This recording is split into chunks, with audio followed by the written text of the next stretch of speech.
गुरु जी को कोटि कोटि प्रणाम। जय गुरु जी। संगत जी, मैं रेखा खन्ना ग्रीनफील्ड से। संगत जी, जैसा कि मैंने आपको अपने लास्ट सत्संग में बताया था कि किस तरह गुरु जी ने मुझे बुलाया, अपने दरबार से जोड़ा और अपने श्री चरणों में जगह दी। मैं संगत जी, हम लोग शाम को लक्ष्मण अंकल के यहाँ जाते थे मेडिटेशन, आरती व मंत्र जाप के लिए।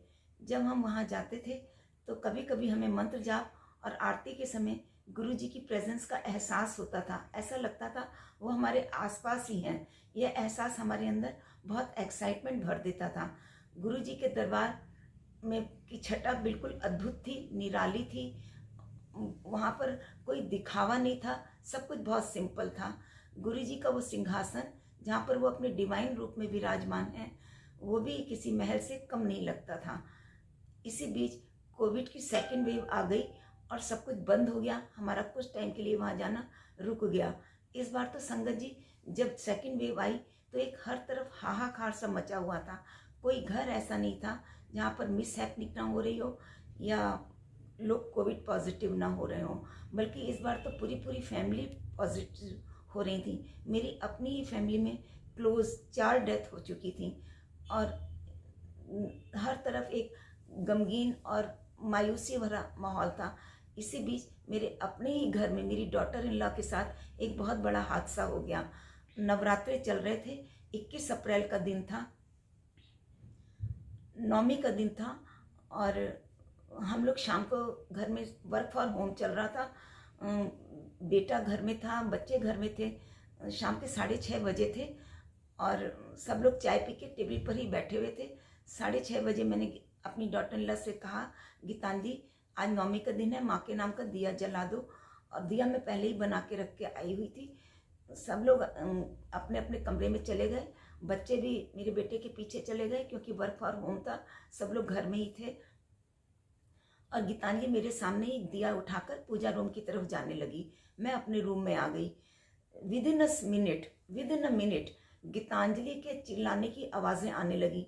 मैंने सोचा अभी तो ये दिया लेके गई, मंदिर में ऐसा क्या हो गया जो ये चिल्ला रही है।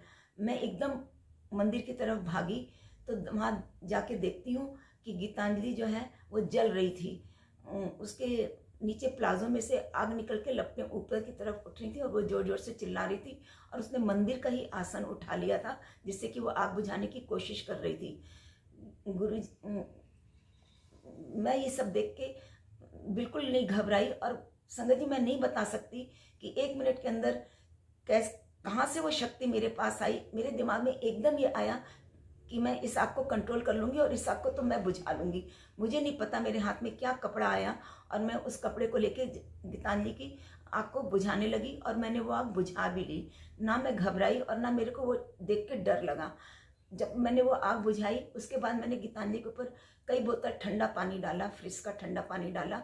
लेकिन जब वो मैं ठंडा पानी डाल रही थी तब मैंने देखा गीतांजलि नीचे पैर से लेके ऊपर पेट तक एक साइड से पूरी जल चुकी थी। और जब मैं पानी डाल रही थी उस समय क्या कहते हैं, उसकी कई जगह से स्किन भी निकल गई थी और कई जगह स्किन बिल्कुल श्रिंक होकर जुड़ गई थी। इतनी बुरी हालत में जला हुआ देख के उसके बाद मुझे पैनिक अटैक पड़ा और मेरी एकदम से सांस रुक गई। मेरे को समझ नहीं आ रहा था कि नेक्स्ट स्टेप अब क्या उठाऊं। बिल्कुल कुछ समझ नहीं आ रहा था, सब कुछ लग रहा था डेड हो गया है। बेटा भी इतना घबरा गया, वो सोचा था माँ को देखूं या बीबी को संभालूं। बस गुरु जी ने पता नहीं कहाँ से हिम्मत दी। गुरु जी का नाम लेते लेते मैं फिर से उठी और मैंने अपनी फ्रेंड को, जो कि ग्रीनफील्ड में ही हैं, डॉक्टर हैं वो, और उन्होंने अपना ग्रीनफील्ड में ही एक हॉस्पिटल बनाया है, उनको फ़ोन करा और कहा कि गीतांजलि जल गई है। उन्होंने बोला फ़ौरन उसको लेके हॉस्पिटल में पहुंचो। मैं गीतांजलि को लेके हॉस्पिटल पहुंची और इतनी देर में उन्होंने अपनी टीम बिल्कुल तैयार कर ली थी और पूरा वो रूम सैनिटाइज वगैरह करा के वहाँ पे गीतांजलि को लिटा दिया और गीतांजलि का ट्रीटमेंट उन्होंने एकदम शुरू कर दिया। वहाँ पर बाद में जब उसको उन्होंने बैंडेज वगैरह कर ली तो उन्होंने मेरे को बोला कि 2nd डिग्री बर्न है और इसको आईसीयू की ज़रूरत है, इसको आईसीयू में एडमिट कराना पड़ेगा। मैंने बोला इस कंडीशन में रात के समय में गीतांजलि को लेके कौन से हॉस्पिटल में जाऊँ, और इस समय तो सारे हॉस्पिटल्स के आईसीयू कोविड पेशेंट से भरे हुए हैं, कोई खतरा तो नहीं होगा गीतांजलि को। उन्होंने बोला 100% खतरा है। मैं अपने ही हॉस्पिटल में इसको एडमिट कर लेती, पर मेरे यहाँ भी कोई रूम नहीं है। मैंने उनको रिक्वेस्ट करी कि मैं अब किसी हॉस्पिटल में आईसीयू में लेके नहीं जा सकती, क्योंकि आपने भी बोला है कि 100% खतरा है, आप इसको मुझे घर ले जाने के लिए दीजिए। मैं इसको घर ले जाऊंगी और जो जो आपकी गाइडलाइन होगी मैं उसको 100% फॉलो करूंगी। इसकी दवाइयाँ, इसका खाना, इसके कपड़े, इसकी सफाई, जो कुछ भी है मैं आपको गारंटी देती हूँ। और मैं अपनी गारंटी देकर गीतांजलि को घर ले आई। घर आई, बच्चे सहमे हुए थे, डरे हुए थे, बहुत ऐसे माहौल में भी मतलब समझ नहीं आ रहा था कि क्या स्टेप उठाएं और किससे बोलें। लेकिन संगत जी, मैं आपको बताती हूँ, घर आके हमारे मन में सबसे पहले किसका नाम आया। मेरे बेटे ने आते ही बोला, मम्मी लक्ष्मण अंकल को फ़ोन करो। मैंने लक्ष्मण अंकल को फ़ोन करा। लक्ष्मण अंकल ने बोला, हाँ मुझे पता है गीतांजलि के संग इतना बड़ा हादसा हो गया है, गुरुजी ने मेरे को सब बता दिया है और तुम बिल्कुल मत घबराओ। गुरुजी वहाँ गीतांजलि के साथ हॉस्पिटल में भी थे और वो उसको घर में भी खुद ही संभालेंगे, तुम बिल्कुल मत घबराओ। सुबह जो है मेरे पास नारियल का तेल लेके आना, मैं उसको ब्लेस करके दूंगा, वो उसके लगाना और गीतांजलि ठीक हो जाएगी। अंकल ने हमें बहुत हौसला दिया और हमने किसी तरह रात काटी। मैं सुबह वहाँ पर लक्ष्मण अंकल के पास गई और उन्होंने मुझे नारियल तेल ब्लेस करके दिया।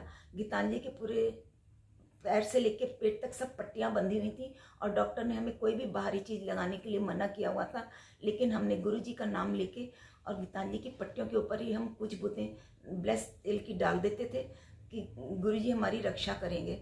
और वाकई में गुरुजी हमारी रक्षा करते थे और हमारा हौसला बढ़ाते थे। हम लोग हर समय मंत्र जाप करते रहते थे और गुरुजी का नाम लेते रहते थे। इस संगत जी, इस तरह गीतांजलि को ठीक होने में पूरे 7 महीने लग गए। उन 7 महीनों में मेरा कई बार बहुत हौसला टूटता था, बहुत घबराहट होती थी, बहुत परेशानी होती थी।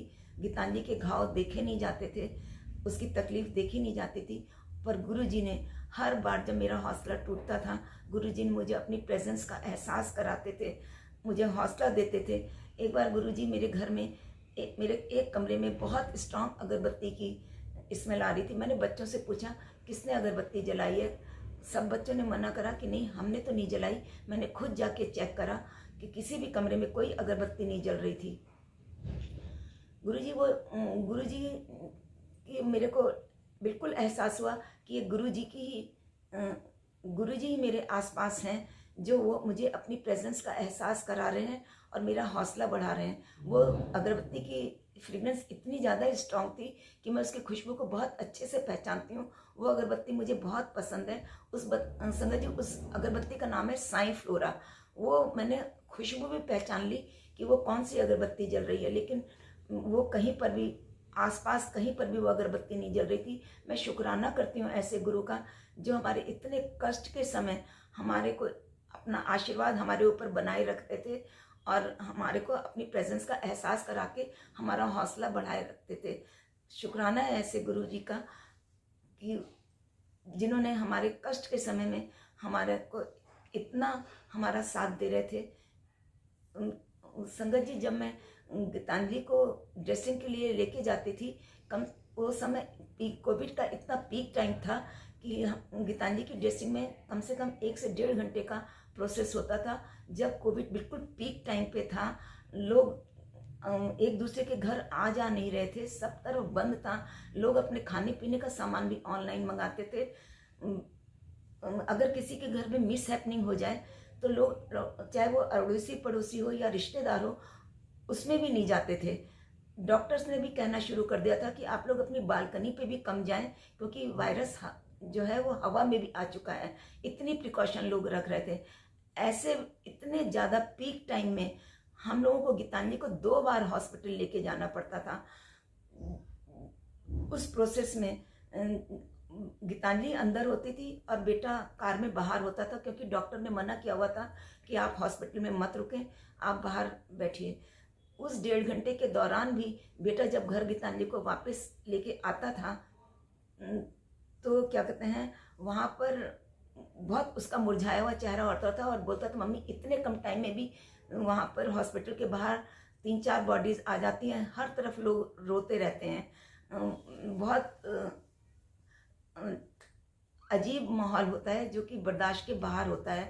तो संगत जी, मैं बताना चाहती हूँ कि इतने कष्ट के टाइम पे भी, इतने पेंडेमिक टाइम में गुरुजी ने हमारा साथ दिया।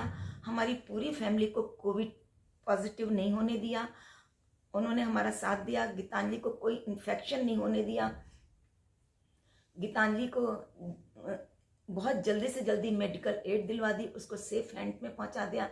मैं शुक्राना करती हूँ ऐसे गुरु का, जो कि अपनी संगत को इतना प्यार करते हैं, हमें बिल्कुल अपने बच्चों की तरह दुलार करके हमारे कष्ट के समय हमारे कष्ट काटने आ जाते हैं। मैं शुक्राना करती हूँ लक्ष्मण अंकल का, जो हर वक्त सबकी मदद करने के लिए तैयार रहते हैं और अपनी गाइडेंस में हमें गुरु जी के और नज़दीक जाने के रास्ते बताते हैं। गुरु जी के प्यार और गुरु जी के आशीर्वाद ने हमें इतनी हिम्मत दी कि हमने वो टाइम, इतना कष्ट में वो टाइम हमने इतनी आसानी से काटा कि हमें पता ही नहीं चला। आज भी कभी अगर वो डॉक्टर दिख जाती हैं तो उन्होंने गीतांजलि को स्पेशली कमेंट्स दिए, तुम्हें तो बिल्कुल न्यू लाइफ मिली है, मेरे को खुद विश्वास नहीं होता कि तुम कैसे मतलब इतनी आसानी से निकल आई, तुम्हें कोई इन्फेक्शन नहीं हुआ, कुछ नहीं हुआ, तो तुम्हारे को तो भगवान ने बिल्कुल न्यू लाइफ दी है। और ये बात बिल्कुल सच है कि गुरुजी ने हमें सच में गीतांजलि के साथ साथ हम सब लोगों को भी न्यू लाइफ दी, कि गीतांजलि का बिना इन्फेक्शन के इतना बड़ा घाव आसानी से ठीक हुआ, हम सब लोग कोविड फ्री रहे। मैं बार बार शुक्राना करती हूँ अपने गुरु का और अपने आप को बहुत भाग्यवान समझती हूँ कि हमें गुरु ने अपनी शरण में रखा हुआ है। शुक्राना मेरे गुरुजी, शुक्राना मेरे गुरुजी, हर वक्त हर पल आपका अनंतम शुक्राना। और गुरुजी, मैं आपसे यही अरदास करती हूँ कि हमारी गलतियाँ और भूल चूकों को आप क्षमा करते रहें और हमें अपनी शरण में बनाए रखें।